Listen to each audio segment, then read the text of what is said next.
Khawti Wadadi, Msel Khalikum, bonsoir, bonjour. Voilà, parce que c'est pas encore la soirée, mais je sais que beaucoup d'entre vous vont nous regarder ce soir avec le décalage de l'été, la torpeur de l'été, la farniente de l'été. On a envie de se reposer la journée, aller à la plage, prendre congé, dormir souvent parce qu'on veille trop. Donc c'est souvent la nuit que vous nous regardez. C'est pour ça que je dis bonsoir. Azul Fillaouen. Vous avez été très nombreux et nombreux à réagir à la première émission, le premier podcast que nous avons réalisé à propos de les grandes leçons que nous pouvons tirer de la libération de Noumédia El Zoul, la célèbre influenceuse sur les réseaux sociaux en Algérie, l'une des personnalités les plus célèbres du pays, les plus aussi critiquées, certes, controversées, mais aussi les plus aimées, les plus adorées. Actrice, animatrice de plusieurs talk shows, influenceuse sur Instagram, Facebook, YouTube. Bon, on a parlé un petit peu de cette dramatique dérive de la justice algérienne concernant les emprisonnements arbitraires, les placements en détention, les mandats de dépôt et les injustices qui sont infligées à des innocents qui séjournent très longtemps pour certains d'entre eux en prison et qui à la fin sont innocentés lorsque la justice algérienne se rend compte qu'elle a fait des dégâts, elle a commis beaucoup de bêtises et des conneries et que ce sont des innocents qui n'avaient pas de place en prison. Sauf qu'ils ont eu plusieurs mois à subir, durant plusieurs mois, certains même pendant plusieurs années, un emprisonnement arbitraire dans le cadre de la détention provisoire, avant même qu'il y ait un procès équitable, juste et où les normes de droit les plus professionnelles ne sont pas respectées malheureusement. Ce qui me dérange dans cette affaire, c'est un sujet très important dans notre pays parce que la détention préventive, la détention provisoire est devenue une arme terrible utilisée par les juges algériens pour bâillonner les libertés publiques et pour violer les droits civiques les plus élémentaires. Comme dans la première émission, normalement le juge d'instruction de la tribunal d'Al-Baïda, qui a mis en prison, qui a placé en détention préventif le Média El Zoul le 20 janvier 2022, il devrait être sanctionné, rappelé à l'ordre, et lui-même devrait aller goûter à cet emprisonnement arbitraire qu'il avait infligé à Noumédia El Zoul et d'autres acteurs de l'affaire soi-disant de Future Gate, le grand scandale qu'on nous a présenté comme étant, qu'on a utilisé médiatiquement et pour un petit peu détourner l'attention des Algériennes et des Algériens des sujets les plus importants du pays, notamment la mauvaise gouvernance économique et financière et le sous-développement et la misère sociale qui accable notre pays. Mais ce qui me dérange encore une fois, c'est l'indignation à deux vitesses de nos compatriotes. Parce que c'est Noumédia El Zoul, tout le monde a applaudi, qui راحوا الحبس تاع القليعة وصوروا باباها وصوروها les photos où Noumédia El Zoul خارجة من الحبس تضحك, elle a fait le tour de la toile et les gens applaudissent, soulagement, ils ont dénoncé le dérapage de la justice, le mauvais fonctionnement de la justice, ils ont dénoncé les décisions des juges qui sont à l'origine de cet emprisonnement arbitraire. Mais personne ne parle des autres, les innocents. Il n'y a pas que Noumédia El Zoul qui a été emprisonné à tort. Il y a eu des milliers d'Algériennes et d'Algériens sont en prison pour rien. Wallah, il y a des milliers d'Algériennes et d'Algériens. Sur l'ensemble de la population carcérale, d'après certaines de mes sources, le taux de prisonniers qui sont détenus dans le cadre de la détention préventive sans le moindre procès, sans que l'instruction judiciaire n'aboutisse à des preuves de culpabilité qui pèsent à leur encontre, il y a au moins 30 à 35%, voire jusqu'à 40% de détenus algériens qui sont en prison sans qu'ils sachent pourquoi ils sont en prison. C'est-à-dire qu'ils ont été emprisonnés sans aucune forme de droit ou de respect des procédures pénales et des procédures du droit. C'est-à-dire sans qu'ils aient fait l'objet d'un procès définitif.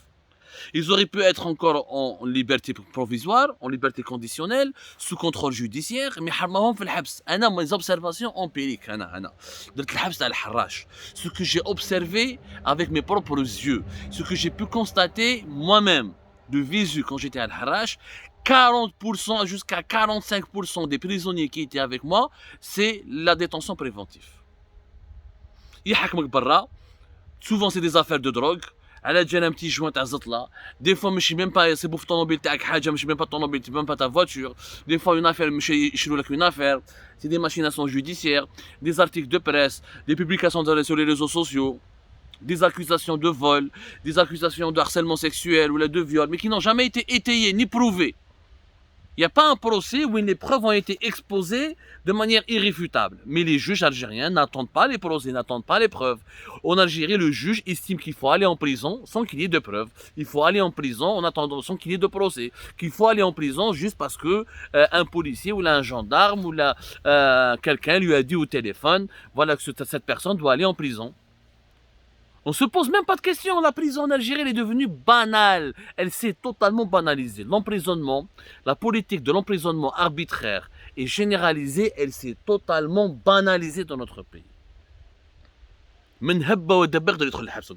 On part en prison en Algérie comme on peut partir dans un hammam, comme on peut partir au hammam, comme on peut dans une douche publique, ou là comme on peut partir regarder un match de football. On part en prison comme si on part dans un stade de football. La même chose. C'est devenu une activité, comme si un loisir. Le loisir des juges en Algérie, c'est de placer des innocents en prison sans qu'il y ait même... Il y a pas le principe de présomption d'innocence n'existe plus en Algérie. Il n'a jamais été respecté. Il suffit qu'il y ait un article de presse ou un post sur Facebook qui accuse une personne, le juge ne fait même pas d'enquête. Il fait son enquête. Voilà, parce qu'il y a quelqu'un sur Facebook a dit que un article de presse sans aucune preuve tangible, eh ben, on a parlé de toi. Il y a la rumeur. La rumeur est une preuve en Algérie. Il y a des milliers. Wallah, il y a entre 35 à 40% des prisonniers algériens qui sont maintenant 90 000 prisonniers. On est en train de dépasser plus de 90 000 prisonniers. Nous faisons partie des pays qui ont l'une des plus importantes populations carcérales au monde. Et par rapport à la population algérienne, 45 millions d'habitants, 90 000 prisonniers, plus de 90 000 prisonniers, c'est impressionnant.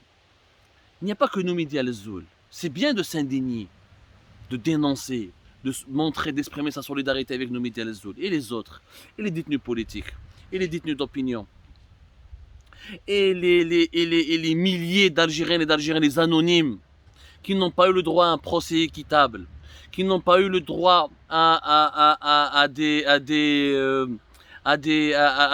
se défendre devant des juges, qui n'ont pas eu le droit à des instructions judiciaires professionnelles propres, qui n'ont pas eu le droit à un procès contradictoire, qui n'ont pas eu le droit le droit légitime de se défendre.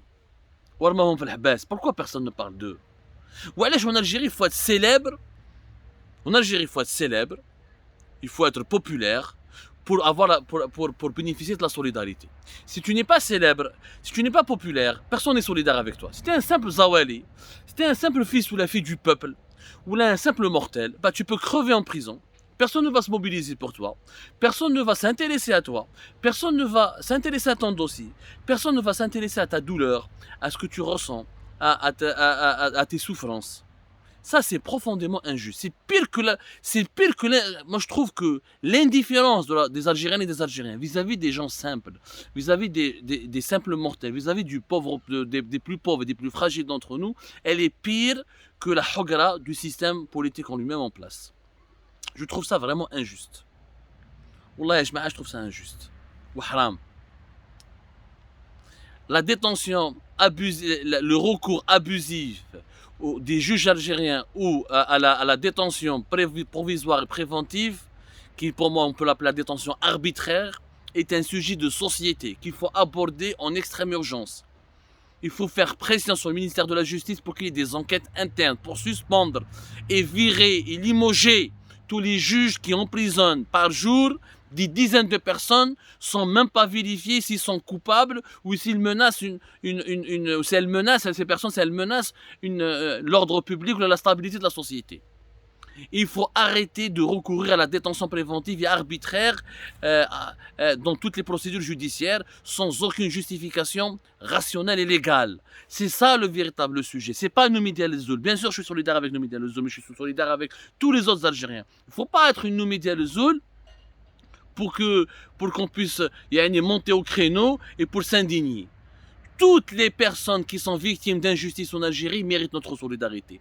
Toutes les Algériennes et les Algériens et tous les Algériens qui sont victimes de la hogra et qui croupissent en prison sans qu'ils soient coupables de rien, alors qu'ils ne sont coupables d'aucun crime, méritent qu'on se solidarise avec eux, qu'on se mobilise pour eux, qu'on exige leur remise en liberté. Le véritable problème, c'est la justice algérienne et son fonctionnement opaque, arbitraire, son fonctionnement anarchique, son fonctionnement machiavélique. C'est le problème de l'Algérie. Nous devons construire des institutions. Le sujet numéro un contre lequel on doit, le fléau numéro un contre lequel on doit lutter en extrême urgence, encore une fois, c'est la détention arbitraire.